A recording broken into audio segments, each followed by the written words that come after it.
नई कहानी देखने के लिए चैनल को सब्सक्राइब करें और बेल आइकन दबाना ना भूलें। कंचन ने उस बड़े घर को देखा और बस देखती रह गई। उसे ये तो पता था कि उसकी शादी एक बड़े घर में हुई है, पर इतना बड़ा घर, वो तो हैरान रह गई। शादी के जोड़े में खड़ी हुई वो बस एक टक उस बड़े से घर को देख रही थी, जिसके बाहर कई गाड़ियाँ खड़ी थी। उसे देखने से ही लग रहा था कि जैसे वो कोई राजमहल हो। कंचन, इधर उधर क्या देख रही हो बेटा? इस चावल के लोटे पर पैर लगाओ और अंदर आ जाओ। अपनी सास की आवाज सुनकर कंचन असली दुनिया में आई और उसने लोटे पर पैर लगाया और गृह प्रवेश किया। कंचन बेटा, आज से तुम्हारा घर है। यहाँ तुम्हें किसी भी प्रकार की कोई दिक्कत नहीं होगी। जी बाबूजी, मैं भी आपको कोई शिकायत का मौका नहीं दूंगी। कंचन की शादी प्रभाकर से हुई थी। रंजीत सिंह और प्रभाकर दोनों मिलकर अपने बड़े से बिजनेस को संभाल रहे थे। कंचन एक बेहद ही गरीब घर की लड़की थी। उसकी माँ जया लोगों के घरों में बर्तन मांजने का काम किया करती थी। उधर जया बहुत खुश थी कि उनकी बेटी एक बड़े से घर में ब्याही गई है। जया रंजीत सिंह के एक दोस्त के घर में बर्तन मांजने का काम करती थी। रंजीत सिंह की एक दिन कंचन पर नजर पड़ती है और वो अपने बेटे के लिए उसे पसंद कर लेता है। कंचन बहुत ही सुंदर और सुशील थी। उस दिन रंजीत सिंह के दोस्त के यहाँ एक बहुत बड़ा फंक्शन था, जहाँ कंचन अपनी माँ का हाथ बटा रही थी। उसे इस तरह अपनी माँ के साथ काम करता हुआ देखकर रंजीत को वो अपने बेटे के लिए बेहद पसंद आ गई थी। फिर एक दिन वो जया के पास गया। उस समय कंचन घर पर नहीं थी। देखो बहन जी, आपको मैंने सब कुछ बता दिया। मेरा बेटा बड़ा ही काबिल है। तुम चाहो तो उसे देख भी सकती हो। मैं बस गरीब घर की लड़की इसलिए लेकर जाना चाहता हूँ क्योंकि मैं जानता हूँ कि वो घर को संभाल लेगी। ये तो आप जैसे बड़े लोगों की मेहरबानी है, वरना कौन गरीब घर की लड़की को अपने इतने बड़े घर की बहू बनाता है। पर बहन जी, बस आपसे एक प्रार्थना है, शादी के बाद आप कंचन से रिश्ता नहीं रखेंगे। ये सुनकर जया को जोरदार झटका लगता है। अरे, ये आप क्या कह रहे हैं? कंचन मेरी इकलौती लड़की है। मुझे पता है आपको बुरा लगा होगा, लेकिन बहन जी, मैं बस आपसे ये कहना चाहता हूँ कि शादी के बाद कंचन को वो घर देखना है। अपने रिश्तेदारों को मैं नहीं चाहता कि पता चले कि वो इतने गरीब घर से आई है। आप बिल्कुल भी चिंता मत कीजिए, मैं आपका भी ध्यान रखूंगा।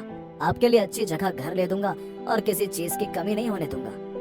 नहीं नहीं, इसकी जरूरत नहीं है। जिंदगी के साल ही कितने बचे हैं। अगर मेरी बेटी का भविष्य अच्छा हो सकता है तो मुझे कोई आपत्ति नहीं है। कंचन इस बारे में कुछ नहीं जानती थी और कुछ महीने बाद उसकी शादी बड़ी ही धूमधाम से हो जाती है और इसी तरह शादी के 6 महीने निकल जाते हैं। सुनो प्रभाकर, 6 महीने हो गए हैं हमारी शादी को। मैं अपनी माँ से मिलने नहीं गई। क्या आप मुझे मेरी माँ की तरफ छोड़ देंगे? देखो कंचन, इस बारे में तो माँ पिताजी से बात करो। कंचन अपने सास ससुर के पास जाकर यही बात दोहराती है। अरे कंचन बिटिया, तुम्हें बुरा ना लगे इसलिए मैंने तुम्हें ये बात नहीं बताई थी। तुम्हारी माँ अब वहाँ नहीं रहती है। कुछ दिन पहले मैं वहाँ काम से गया था, तुम्हारे घर पर ताला लगा था। पड़ोसियों से पूछा तो उन्होंने कहा अब वो यहाँ नहीं रहती है। ये आप क्या कह रहे हैं बाबूजी? मेरी माँ वहाँ से कहाँ जा सकती है? उनका तो कोई और ठौर ठिकाना भी नहीं है, ना ही उनका मायका है और ना ही ससुराल। और आप ये बात मुझे आज बता रहे हैं? आप इतना शांत कैसे रह सकते थे? ये कहकर कंचन रोने लगती है। और प्रभाकर से कहती है कि वो उसे वहाँ से लेकर जाए। जब तक वो खुद नहीं देख लेगी उसे तसल्ली नहीं होगी। हाँ हाँ प्रभाकर, अगर कंचन बिटिया कह रही है तो तुम इसे ले जाओ।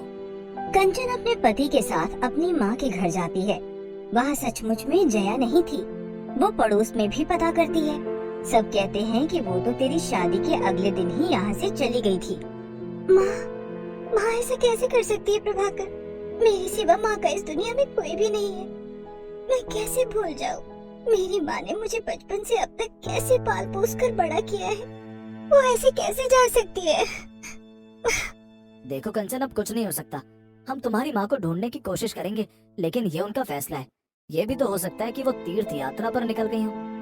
तीर्थ यात्रा का नाम सुनकर कंचन को थोड़ी शांति पड़ती है, क्योंकि उसकी माँ ने कहा था कि जब तेरी शादी हो जाएगी तो मैं भगवान को धन्यवाद देने जरूर जाऊंगी। हाँ तो चलो ठीक है, अगर ऐसा हुआ तो माँ वापस जरूर आएंगी। हम 1 महीने बाद फिर आकर यहाँ पता करेंगे। प्रभाकर अच्छी तरह जानता था कि उसकी माँ वहाँ कभी वापस नहीं आएगी। घर आकर कंचन वापस अपने उस बड़े से घर की दुनिया में खो जाती है। सास ससुर की सेवा करना, पूरे घर के नौकरों से काम करवाना और हर चीज का ध्यान रखना, सब कुछ कंचन ही कर रही थी। लेकिन बीच बीच में उसे अपनी माँ की बहुत याद आती है और वो रोने लगती है। माँ तू कहाँ चली गई? माँ। प्रभाकर, कंचन का ख्याल रखना। मैं जानता हूँ वो अपनी माँ को ढूंढने की कोशिश करेगी, लेकिन तुम उसे किसी न किसी काम में उलझा कर रखना बेटा। देखो लड़की बहुत अच्छी है, सारे घर को देखो कैसे संभाल रखा है, और मुझे पूरा यकीन है कि वो जिंदगी भर तुम्हारा साथ देगी। ठीक है पिताजी, आप बिल्कुल भी चिंता मत कीजिए। फिर 2 महीने बाद ही कंचन सारे घर वालों को खुशखबरी देती है कि वो माँ बनने वाली है। अरे बहू, तूने तो ये खुशखबरी देकर हम लोगों को बहुत खुश कर दिया है। बस भगवान तुझे और तेरे बच्चे को ठीक रखे। माँ जी, इतनी बड़ी खुशखबरी है, एक बारी माँ की तरफ हो आती हूँ, क्या पता वो वापस आ गई हो। उन्हें पता चलेगा कि मैं माँ बनने वाली हूँ तो वो बहुत खुश होंगी। कंचन, तुम्हें वहाँ जाने की जरूरत नहीं है। मैंने पता किया था, तुम्हारी माँ अभी भी वहाँ नहीं आई है। ये सुनकर कंचन उदास हो जाती है। और उधर जया, वो शहर ही छोड़ चुकी थी और अब एक बड़े से घर में काम कर रही थी। वो वहाँ पर खाना पकाने का काम कर रही थी। सबको उसके हाथ का खाना बहुत पसंद था।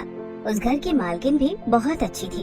एक दिन वो जया से कहती है, सुनो जया, तुम जब से यहाँ पर काम पर लगी हो तुमने कभी भी छुट्टी नहीं ली, और ना ही तुम कभी किसी से मिलने जाती हो, ना ही तुमसे कोई मिलने आता है। क्या तुम्हारे घर परिवार में कोई नहीं है? नहीं नहीं मालकिन, ऐसा कुछ नहीं है। मेरी बेटी है, बहुत बड़े घर में उसकी शादी हुई है। अच्छा, तो फिर वो तुमसे कभी मिलने क्यों नहीं आती? उसका तो बहुत दिल करता होगा मुझसे मिलने का, लेकिन उसके ससुर ने कहा था कि देखो, आपकी बेटी अब बड़े घर की बहू बन रही है, इसलिए उसका रोज आपसे मिलने आना जाना ठीक नहीं लगेगा। मेरी इकलौती बेटी है मालकिन, बस मैं उसकी खुशियों के लिए वहाँ से चली आई, पर मैं दिन रात उसे बहुत याद करती हूँ और भगवान से उसके लिए प्रार्थना भी करती हूँ। ओह, सुनकर बहुत दुख हुआ। ये बलिदान एक माँ ही दे सकती है। उधर कंचन एक प्यारे से बेटे को जन्म देती है।